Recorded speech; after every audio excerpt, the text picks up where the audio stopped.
Today's daf Bezras Hashem is Masechta Sanhedrin Daf Lamed Dalet 34. Today we're going to start from Daf Lamed Gimel Lamed Beis, 3 lines from the bottom, so 4 lines from the bottom. So we're discussing over here. We are discussing over here regarding what a comment in the Mishnah. The Mishnah says that when it comes to capital punishment, okay, the death penalty. So the Mishnah says that everybody can change their mind. They can change their mind, and to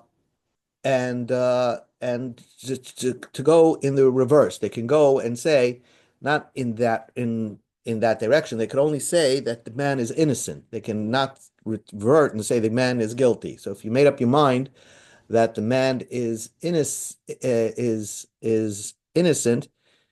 if the man is innocent, you can't change it to guilty, but if it's guilty, you can change it to innocent. So now the Mishnah says, "Va'afila edim." That now what's very important over here is to know that a capital case was judged in front of 23 judges, but sometimes they would also take the opinion of the people in the crowd and count them. They're called Talmidim, they're students, and they would also take the opinion, according to some, that even the witnesses, let's say the witnesses testified, we saw him shoot the gun, right? So now it's not just the 23. Hi, Sheldon, we just began. Hi. Gimel Lamed Beis. So we're just discussing by a capital case when they're trying to put somebody to death. It's 23 judges, but sometimes the judges would take the opinion of the crowd to count them in. Special, let's say, alternate judges or whatever you want to call them, students, and they would ask them what their opinion is. So maybe the case will be decided by more than 23 people, but the minimum is a count of 23. So, and the Mishnah says that that if somebody who is supposed to be counted as a judge, okay, is supposed to be counted as a judge, originally thought guilty, he can change his opinion to innocent, but not in the reverse order. Okay? Now, the Mishnah says, Hakol va'afilu edim, even witnesses. That means, now, a witness is somebody who says, I saw him shoot the gun. So that's a witness, but it could be possible that he's also included as part of the judge's counting. And we will count him as what his opinion is the man guilty or innocent? So let's say he saw the gun go off and he said, I thought he did it on purpose. Later on, when we're going to decide the case, we can ask the witnesses their opinion, and he's going to tell us, not really, I don't think he was guilty. So that's what the Mishnah says, that the witnesses could be counted as somebody who originally thought guilty and now can change his opinion to innocent. Okay? So now, name of Masnisin, Rabbi Yossi, Rabbi Yehudahi, V'lai Rabbanan. That maybe our Mishnah goes according to the opinion of Rabbi Yossi, the son of Rabbi Yehuda, and not the Rabbanan. That means that we actually use the witness as one of the judges. The Tanya we learned in the Braisa, the Eid Echad Lo Yana Benafesh, Bein L'Schos Bein L'Chayva. The Tanakama, which is the Rabbanan hold, a witness is just a witness. He says he saw the gun go off, and he saw the guy had an angry face on. That's it. But we don't take his opinion of whether the guy is innocent or guilty. That's decided by the judges. Rabbi Yossi, Rabbi Yehuda, Oime, we would count him only if he has a way of saying, wait, maybe the guy is innocent. But we don't take his opinion if he wants to say guilty. So we see our Mishnah, which seems to imply that everybody who we would take, who we assume can say guilty, could come up with a reason why the person on trial is innocent. You see, in the Jewish world, the capital punishment case, the death penalty cases, are the whole system is skewed to not killing the guy. So maybe our Mishnah goes according to Rabbi Yossi, Rabbi Yehuda, that we take the opinion of the witnesses as part, and only if they are going to add to the guy's innocence. And says the Gemara, not true. Amar Papa said, "Be'echad min talmidim b'divrei hakol." What our Mishnah means is that we're referring to the witnesses we're never counting. Whatever their opinion of the case is, we discount them. Okay? Doesn't matter. They're like a bystander. However, there are people in the crowd where the judges respect, and sometimes those students are counted, will take their opinion and count them as part of the final count of the judges. And those people, if originally thought guilty, they now can turn their opinion and say innocent. Not just the judge, but even those people themselves. Let's go to Amud Aleph. So the Gemara asks just a question. My time at Rabbi Yosef Yehuda. What is the opinion of Rabbi Yosef Yehuda that a witness is we actually ask the witness, what do you really think of the case? And only if he says innocent do we count him. Because what's the reason Rabbi Yosef Yehuda? To Amakra, because the pasuk says, Eid echad layana b'nefesh lamas. We don't take the witnesses to say that the guy deserves to die. So lamas hu de'eino. We don't take his witness to say that the man deserves to die based on the testimony and the opinion of the witness. Aval azchus, to count the witness's opinion as that the man on trial is innocent. Oina, we would count the witness as an opinion. So we would actually witness, you saw the whole thing, you probably know, you will count your opinion if you were going to try to say that the man on trial is innocent. Rabbanan, who say witnesses are never counted as somebody who is as somebody who we would make an opinion on. We wouldn't count him towards the final count of the person on trial. Amr Shlakish, the Shlakish says the reason is fascinating reason. That means, why would a witness want to change his opinion? Basically, he's saying, I saw the guy with the angry face shoot the gun. So the answer is because maybe he sees that if they find this guy guilty and they put him to death, and before they put him to death, actually, they find that he's a false witness, that he actually was a Muslim witness. So he couldn't, back out of his testimony. So therefore, they're going to kill him. So he's now nervous. He's going to get killed. So therefore, what he's going to do is, can I put my opinion into this case? And then he's going to try to skew the judges based on him counting as one of the judges, and he skew the case to the innocent so that the man will become innocent. So therefore, it almost looks like that we can't really trust what the opinion of the witness is. A witness is a bystander, is just says like a machine what he saw, and we don't take his opinion on the matter. So the Gemara asks, Rabban hai lamos my doshbe. What do they do with this word lamos? Whose opinion besides the judges do we do we accept? Obviously, it's the judges, but the pasuk seems to add somebody else. That the Rabban will say that one of the students, I mean the interns, so to speak, they're in the crowd. They're going to be counted as like an intern in surgery. Sometimes they'll actually open the body or something. They'll do something. So same thing over here. One of the students in the crowd, in front of the judges, will be counted for his opinion, and will only count him if he has something defending the person on trial. Kiditanya, we like the Brisa. If the witness says, I think he's innocent, you don't listen to the witness. We don't trust the witness at all. If one of the internists says, I could see that he's guilty, if he says he's guilty, we don't listen to that student. For the guilty, we don't need him. If he wants to have an opinion to say, I think the guy is innocent, then we'll take his opinion seriously. So now the Mishnah says that and now we're going to ask a question. The Mishnah says that once you make your opinion, okay, let's say you said innocent. Like you're the judge. You say, they would go around and says, where are you going with this case? What's your opinion so far? If the guy says innocent, I think he's innocent, he cannot change his opinion to guilty. And if a guy says, right now I think he's guilty, later on, if we ask his opinion again, he could change to innocent. That's what the Mishnah says. So Amar Rav says a very important point over here. That when do we say that if a guy says innocent, he cannot change his opinion to guilty, is only if, Loishanu, that was only taught al b'shas masa and matan during the debates. Once you say your opinion that I think he's innocent, so you can't change your opinion and say he's guilty.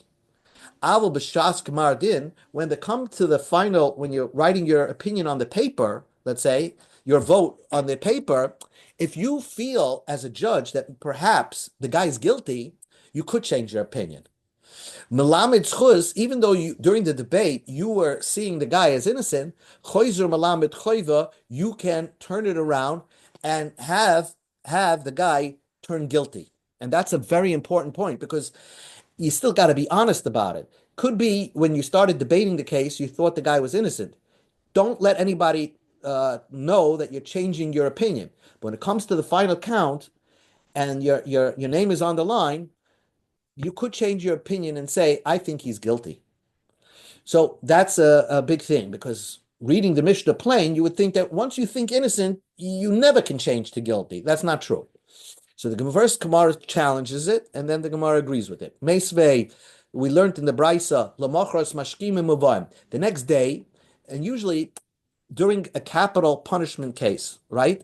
A death penalty case, they usually have the court case one day, they sleep over it, and the next day they decide if the guy's going to die. A financial case can be decided in that day. So, Meisvei, the Braisa says, Lamachras, during the next day of the death penalty case, mashkimin u'mvoim, all the judges get up early and come. They don't want to start, delay. If the guy is going to be put to death, right after the death penalty, they kill him. So, hamazaka oimya, the guy who thinks innocent, he has to stand up and says his opinion. Ani hamazaka, I thought he was innocent. Umazaka ani b'mekoimi, and I stand my ground. I'm going to think he's innocent. Habachayev oimer. And the guy says guilty. Ani hamachayev, I hold he's guilty. Umachayev ani b'mekoimi, and I stand my ground. Hamalamet choiva, malamet chus. But the one that thought he was guilty can turn around to say he's innocent. Avala hamalamet chus. But the one that said innocent, he cannot change his mind to guilty. Wait a second. Presumably, they're all standing and saying their final opinion. For Lamachras, because the next day, because that's the day we're talking about, Gemar Dinhu, it's the day that they're all assigning their final opinion.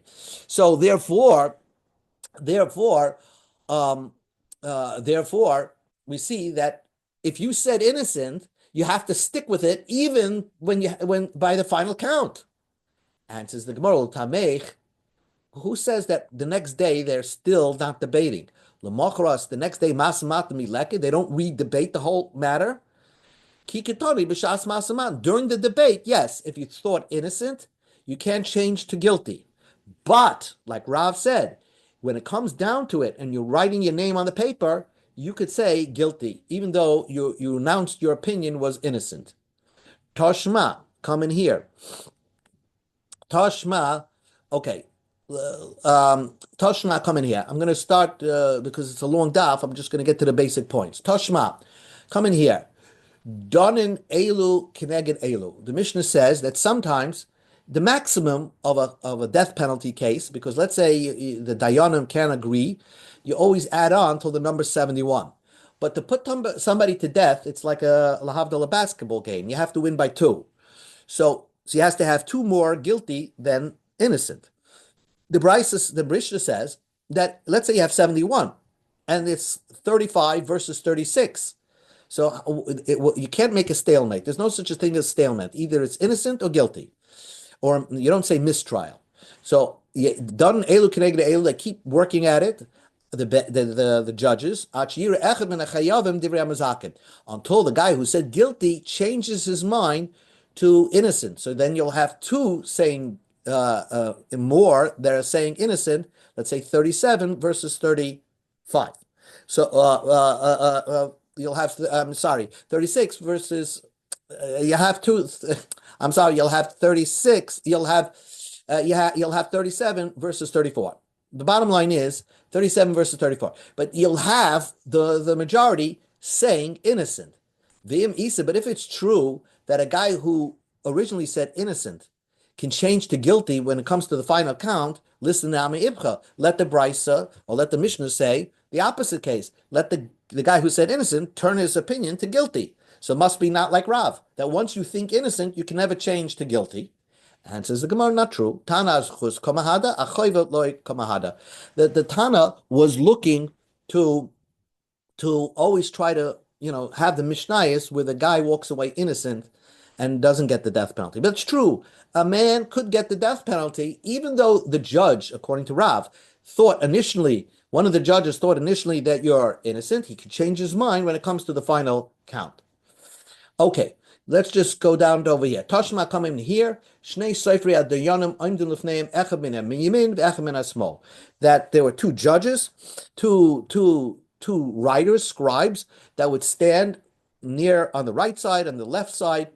The Kaisvin Divrei Hamazakin, they would write who said innocent, and they wrote the reason down. The Divrei Machayim, who said guilty, and they wrote the reason down. And then they would sleep on it. And they would sleep on it. The next day, they would have the final vote, death penalty or no death penalty. So they have it all written down on a paper, what your opinion was, and what the reason behind your opinion was. So the Gemara understands, maybe against Rav. So the Gemara says, Bishlama Divrei Machayim, to say that you're guilty. The reason why we write down who said guilty and what his reason was, because the next day, maybe the next day he'll see that another reason why a different reason to prove that the guy is innocent. And that's why you have to sleep over it so that he could come up with another reason that the guy is innocent. But everybody who said innocent, why do you have to have their reason down? My Tama, why do they have to have the reason? Because Lav Mishim, isn't it because if the guy who said innocent the next day wants to change his opinion because the reason he gave that the guy is innocent, he wants to change it because he found another reason that the guy might be guilty. So we're not going to allow him to change. We say, here's your reason. You can't change your reason. So that's not like Rav. Rav says that you can say your opinion and a reason that the guy is innocent, sleep on it, and the next day, when it comes to the final count, write your verdict as guilty. And says the Gemara, that's so the Brisa is not like that. Which means that we don't want two people to say innocent, and they'll say they're innocent, but they'll have their drushes from two different psukim, because God does not repeat the same idea in two different psukim. So therefore, one of them is wrong. So we'll count them as one. Let's say two judges say, let's say there's a Torah says that if you hold the gun upside down, you're potter. Okay? And one has a pasuk this A and one has a pasuk B. Both have the same conclusion that if you hold the gun upside down, you're potter.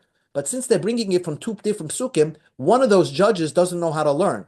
And therefore, we're not going to count them as two different people saying innocent. We'll count them as one. Because Hashem does not write the same idea. Hashem does not write the same idea from two different psukim. And let's read it inside. Rabasi asked the question of Rabbi Yochanan. Let's say two judges say the same reason that he's innocent, but each one had a different pasuk for it. For example, again, if they both say, okay, he held the gun upside down, therefore the Torah says in this pasuk you potter, and one said from this pasuk you potter. Are they counted as two judges? Amalei. So Rabbi Yochanan said, they're only counted as one judge saying innocent. How do I know that God does not repeat the same idea in two different psukim? Amar Abaye, because Abaye said the Amakra, because the pasuk says, Achas diber elakim shtaim zu shamati ke oiz lelekim. So mikra echad, from this pasuk it applies. One pasuk Yoitze can teach you lekama tamen. One pasuk can teach you many different halachas.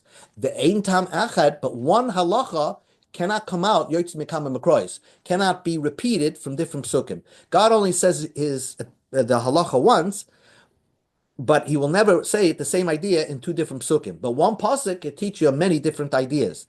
The Bei Rabbi Shmuel Tana, ukapatish yifoitzitzela, like a hammer that smashes rock. Ma patish zeh mischale lekama tzotzes, just like a hammer can smash a rock into many different broken pieces. Af mikra echad yotzi lekaman taman. So also one pasuk cannot go into different. It could go into different halachas. One pasuk can be divided up and teach you many different halachas, but not the same halacha could be learned out from two different psukim.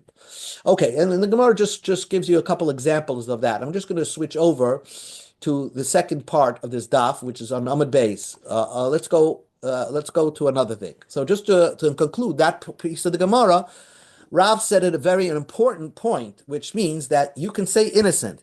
And in the discussion, once you say innocent, you can't say guilty. I guess the reason is because we don't want you to convince other people that you're changing your mind from innocent to guilty.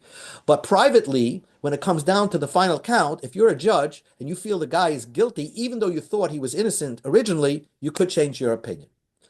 Nishna says, continues, we're on Amud Beis, Lamadal Amud Beis, second line from the wide line.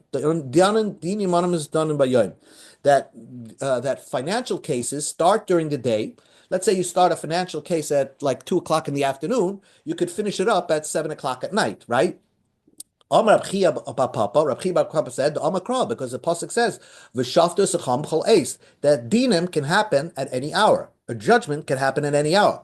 So if so, tchilas din nami. So the Gemara says, then why must I start a financial case at 2 o'clock in the afternoon when it's light outside? Why can't I start it at night? Why can't I start it at night? And says the Gemara, like Rava taught us, Rami asked the question, a stira. The Torah tells you can judge everybody at any hour. That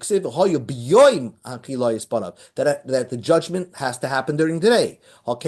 How do you reconcile those psukim? The start of the judgment starts during the daytime. Laila ligmardin, but the conclusion of the financial case can be done at night. And so therefore, Masnisin like Rameir. Our mission is not like the holy town of Rameir.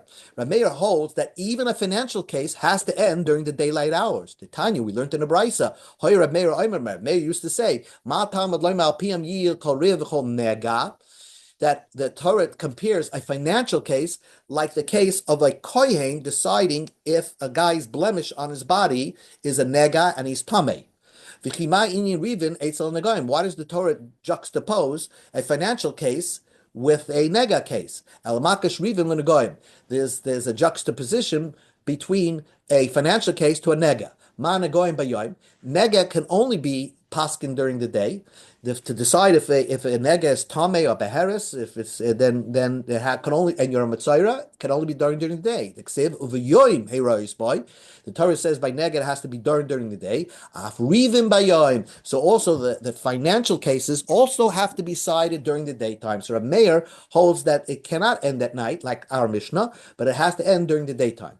This is an important point. A nega has to be done by somebody who's not blind in one eye. The kohen, I guess, has to have perfect vision to see a nega. So also to a financial case, you cannot have somebody, a judge who's blind in one eye. A person takes a certain cancer, treatment, he could lose his vision. People blind in one eye, you're puzzled to be a judge. Just like a financial case, we go in the reverse. Just like a financial case, the judge cannot be related to the person on trial. In this case, so also the kohen cannot see his relatives nega. Just like a financial case, you need 3 judges. Maybe nega needs 3 kahanim. Talmud loima v'huvel Aaron HaKohen el achad. Although you would think a kal v'chomer to decide something on your body, you should need 3 judges, 3 kahanim. The Torah says only a kohen or any of his kids can decide. It's a kohen. One kohen can decide a nega case. So we see our Mishnah is not like Rameir. Rameir said that a financial case can be wrapped up at night. Says the Gemara. A few more lines. Ahu Samya. There was a man who was blind in one eye. He was a judge, the one-eye judge. That was in the neighborhood of Rabbi Yochanan. Okay. Now, only Rab Meir holds he's disqualified. The Rabbanan hold that only Rab Meir holds he's disqualified. Rabbanan hold he's good. The Havadoyin Dana, he was the judge. V'loi Amalei Rabbi Yochanan v'loi Midi. Rabbi Yochanan didn't tell anything because Rabbi Yochanan paskin like Rabbanon, that he's kosher, not like Rameir. Says the Gemara, Heichid Amar Hachi. Rabbi Yochanan halacha is Mishnah. Rabbi Yochanan always says, the anonymous Mishnah, that's how we follow the halacha. I'm going to show you an anonymous Mishnah that says the halacha is that a judge that has one eye is not kosher to be a judge. And so why did Rabbi Yochanan announce that don't go to that guy's court? He's not a good judge. Where's the Stam Mishnah? Now we learned in the Mishnah, Kol ha-kosher lodin kosher lahoid. If you're a kosher judge, you could be a kosher witness. V'yesha kosher lahoid. Sometimes you could be a kosher witness. Then kosher lodin, you can't be a kosher judge. V'amar Rabbi Yochanan, how could you be a kosher witness and not a kosher judge? If you're blind in one eye, you can see with one eye, so you're a kosher witness, but you cannot be a kosher judge. So here's a Mishnah in Nida that seemingly paskins like Rab Meir, that this judge should be disqualified. Answers the Gemara, Rabbi Yochanan stama achrit ashkach.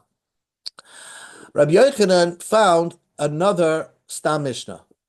Rabbi Yochanan found another Stam Mishnah that held like the Rabbanan. We're going to stop in a minute, which means that the Rabbanan hold that even if you're blind in one eye, you could be a kosher judge. Because the Brisa says, there's a Mishnah our Mishnah says, Dine mamonas bayoim, the goimrim balayla, that the financial cases can start during the day and get completed at night. And that obviously is not like Reb Meir. But the fact that we can complete a financial case at night shows we don't care about the eyesight of the judge. So therefore, our Mishnah in Masechta Nida, in Masechta Sanhedrin, is a Stam Mishnah that goes according to Rabbanan that a judge blind in one eye is kosher. So the Gemara says, "My umma da haistam a haistam." You have two Stam Mishnahs, and this will end. One Stam Mishnah says Rameir, a blind judge is no good, and then you have another Stam Mishnah that says a blind judge is good. How do you know which Stam is more stronger? The one that paskins like the Rabbanan, that must be more powerful, because more rabbis held that a judge who's blind in one eye is still a kosher judge. So we paskin that way. The stronger Stam Mishnah is in our Masechta, which is Masechta Sanhedrin. In Masechta Sanhedrin, we talk about judges. In this Masechta, it seems to paskin not like Rameir, that a judge that's blind in one eye is a kosher judge. That's why in the neighborhood of Rabbi Yochanan, when there was this judge blind with one eye, Rabbi Yochanan said he was okay and did not stop him from being a judge. Okay, we'll stop right over here.